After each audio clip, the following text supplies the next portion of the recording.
Hi everyone. Digital ఎలక్ట్రానిక్స్లో అన్ని arithmetic సర్క్యూట్స్కి basic building బ్లాకే ఈ half adder. ఈ హాఫ్ యాడర్ని మనం ఈరోజు చూద్దాం. హాఫ్ యాడర్ యొక్క ట్రూత్ టేబుల్, హాఫ్ యాడర్ యొక్క block diagram and half adder యొక్క వెరిలాగ్ కోడ్ కూడా ఎలా రాస్తారో ఈ వీడియోలో మనం చూద్దాం.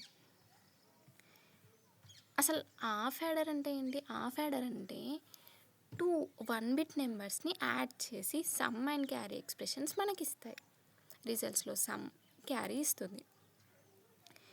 హాఫ్ యాడర్ ఏం చేస్తుంది? 2 1-bit నెంబర్స్ అంటే 2 ఇన్పుట్స్, ఇవి 1 బిట్టే ఉంటాయి. సమ్ క్యారీ అనేది జనరేట్ అవుతుంది మనకి. ఇప్పుడు ఇక్కడ వీటిని యాడ్ చేస్తే సమ్ అండ్ క్యారీ వస్తుంది. ఇక్కడ చూడండి, A = 0, B = 0 అంటే 0 + 0 ఏమవుతుంది? 0నే కదా. క్యారీ కూడా 0. 0 + 1 1, క్యారీ 0. 1 + 0 1, క్యారీ 0. 1 + 1 0 వస్తుంది, క్యారీ అనేది 1 వస్తుంది మనకి. సో ఇక్కడ చూడండి, సమ్ ఎప్పుడు 1 ఉంది? A bar B plus B bar, A bar B plus B bar. ఇది మనం ఎక్కడ చూసాం? XOR గేట్లో చూసాం. So some expression will be XOR gate. Carry expression ఎప్పుడు 1 ఉంది? A1 ఉన్నప్పుడు, B1 ఉన్నప్పుడు, అంటే A and B. So carry expression is A and B. Next half adders యొక్క బ్లాక్ డయాగ్రామ్. హాఫ్ యాడర్స్ యొక్క బ్లాక్ డయాగ్రామ్ ఏంటి? ఇక్కడ 2 ఇన్పుట్స్ 2 అవుట్పుట్స్ ఉంటాయి. 2 ఇన్పుట్స్ ఇవి 1 బిటే. A అనేది 1 బిటే, B అనేది 1 బిటే. ఈ 2ని మనం యాడ్ చేస్తే మనకి సమ్ అండ్ క్యారీ వస్తుంది. ఇది logical or circuit diagram. Sum expression మనం XOR గేట్ యూజ్ చేసి రాసాం. Carry expression AND gate use చేసి రాసాం. Next half adders code. వెరిలాగ్లో ఎలా రాద్దామో ఇప్పుడు చూద్దాం. మనకు ఆల్రెడీ ఈ సమ్ ఎక్స్ప్రెషన్, క్యారీ ఎక్స్ప్రెషన్ తెలుసు కదా. ఈ ఎక్స్ప్రెషన్స్ యూజ్ చేసి మనం ఈ వెరిలాగ్ కోడ్ రాద్దాం. ఫస్ట్ మనం వెరిలాగ్ కోడ్లో మాడ్యూల్, అసలు వెరిలాగ్ కోడ్ ఏది రాసినా సరే స్టార్టింగ్ మనం మాడ్యూల్ అనేది రాయాలి. ఇది ఒక సింటాక్స్. నెక్స్ట్ మాడ్యూల్ నేమ్ ఇవ్వాలి. మన ఇష్టం వచ్చిన నేమ్ ఇవ్వచ్చు, కాకపోతే మన ఐడెంటిఫికేషన్ కోసం మనం హాఫ్ యాడర్ రాస్తున్నాం కాబట్టి ఇక్కడ హాఫ్ యాడర్ అని ఇద్దాం. నెక్స్ట్ మనకి 2 ఇన్పుట్స్ కదా, A and B. So input A, input B అని ఇలా ఇవ్వాలి. లేకపోతే ఇక్కడ ఇన్పుట్ పోర్ట్స్ని, అవుట్పుట్ పోర్ట్స్ని డిక్లేర్ చేసి ఇక్కడ input A, input B, output అలా అయినా రాయొచ్చు, ఆర్ఎల్స్ ఇలా కూడా రాయొచ్చు. నెక్స్ట్ 2 అవుట్పుట్స్ కదా, sum and carry. Output reg sum, output reg carry.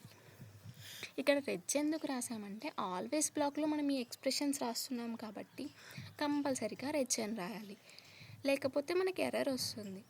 ఒకవేళ మనం ఆల్వేస్ బ్లాక్లో కాకుండా నార్మల్గా డాటా ఫ్లోలో రాస్తే ఈ కోడ్ని, అప్పుడు ఈ రెజ్ అవసరం లేదు. Just output some, output carry అని రాస్తే సరిపోతుంది. Next always @A or B. ఇక్కడ ఇన్పుట్ సిగ్నల్స్ని ఇవ్వాలి మనం. నెక్స్ట్ బిగిన్ సమ్ = ఆల్రెడీ మనకు తెలుసు కదా, XOR A XOR B. So ఇది XOR యొక్క లాజికల్ ఆపరేటర్. సో ఇక్కడ A XOR B, క్యారీ అంటే = A and B. Next always రాసాం కాబట్టి ఎండ్, మాడ్యూల్ రాసాం కాబట్టి ఎండ్ మాడ్యూల్. ఇవి కంపల్సరీ. Next test bench. మనం రాసిన కోడ్ అసలు కరెక్టా కాదా అని తెలుసుకోవాలంటే టెస్ట్ బెంచ్ కంపల్సరీగా రాయాలి కదా. సో టెస్ట్ బెంచ్లో మాడ్యూల్, హాఫ్ యాడర్ DB, మన ఇష్టం వచ్చిన నేమ్ ఇవ్వచ్చు. నెక్స్ట్ అక్కడ ఇన్పుట్స్ ఇచ్చిన వాటికి ఇక్కడ రెజ్ టైప్లో రెజ్ A, రెజ్ B అని రాస్తాం. ఇక్కడ input A, input B. So ఇక్కడ రెజ్ A అండ్ రెజ్ B అని రాసాం. ఇక్కడ అవుట్పుట్స్ ఏంటి? Some and carry. ఆ సమ్ అండ్ క్యారీని ఇక్కడ వైర్లా డిక్లేర్ చేసాం. Wire some, wire carry. ఇక్కడ హాఫ్ యాడర్ని ఇన్స్టాన్స్ చేసుకోవాలి మనం. హాఫ్ యాడర్ DUT అంటే ఇక్కడ ఏం నేమ్ ఇచ్చామో సేమ్ నేమ్ ఇక్కడ ఇవ్వాలి. ఇక్కడ ఏవి పోర్ట్ డిక్లరేషన్స్లో ఇక్కడ ఏమున్నాయో ఇక్కడ అవి ఉండాలి. ఇవేముంటే ఇవి. Next initial begin dollar display. ఇక డిస్ప్లేలో మనం ఏం రాస్తే మనకి కన్సోల్ విండోలో అదే ప్రింట్ అవుతుంది. మనకి లైక్ టెస్ట్ బెంచ్ ఎలా ఉంటుందో, ట్రూత్ టేబుల్ ఎలా ఉంటుందో అలా రావడం కోసం నేను ఇలా రాశాను. ఇక్కడ A=0, B=0. డిలే కంపల్సరీగా ఇవ్వాలి ప్రతి వాటికి. ఇక్కడ %B ఇక్కడ సేమ్ అంటే ఇలా వచ్చి ఇలా వస్తుందన్నమాట. %B AB సమ్ క్యారీ అంటే ఈ %B ఈ ఏకి, ఈ %B ఇది బీకి. %B అంటే బైనరీ ఫామ్లో వస్తుంది మనకి. ఇక్కడ సమ్ ఈ పర్సెంటైల్ ఈ సమ్ది, ఈ %B ఇది క్యారీది. ఇక్కడ ఏం ప్రింట్ అవుతుందంటే 0 0 0 0 అని ప్రింట్ అవుతుంది. ఈ ఫస్ట్లో అంటే ఫస్ట్ మనకి ఇది ప్రింట్ అవుతుంది.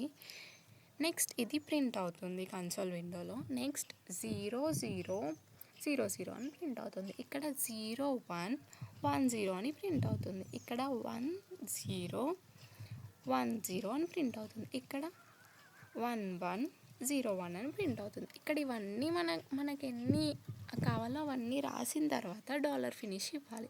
ఈ డాలర్ ఫినిష్ కంపల్సరీగా ఇవ్వాలి. డాలర్ ఫినిష్ ఇచ్చిన తర్వాత ఎండ్.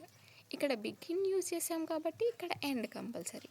ఇక్కడ మాడ్యూల్ యూజ్ చేసాం కాబట్టి కంపల్సరీగా ఎండ్ మాడ్యూల్. నెక్స్ట్ ఏంటి, మనం కామన్గా కొన్ని మిస్టేక్స్ చేసాం. అంటే ఇది అని కాదు, ఏ కోడ్లో అయినా కామన్గా మిస్టేక్స్ చేసాం. ఆ కామన్ మిస్టేక్స్ని ఆఫ్ యాడర్, నేను ప్రతి ఒక్కదానికి చెప్తా ఏం మిస్టేక్స్ చేసామో. ఇక్కడ ఆఫ్ యాడర్ది చూద్దాం. అంటే పోర్ట్స్ని ఇన్కరెక్ట్గా అంటే నేను చెప్పాను కదా ఆల్వేస్ బ్లాక్ ఉన్నప్పుడు పక్కా రెజ్ టైప్ వాడాలి అని. సో అది మిస్టేక్ చేస్తాం.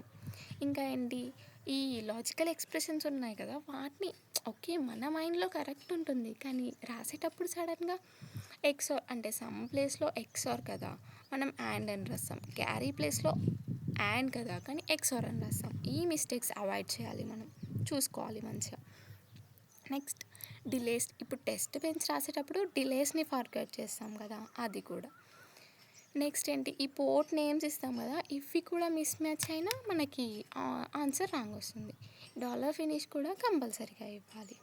సో మనం రేపు సేమ్ ఇదే కోడ్ని వెరీలాగ్లో చేసి ఆ వీడియో పెడతాను. Thank you.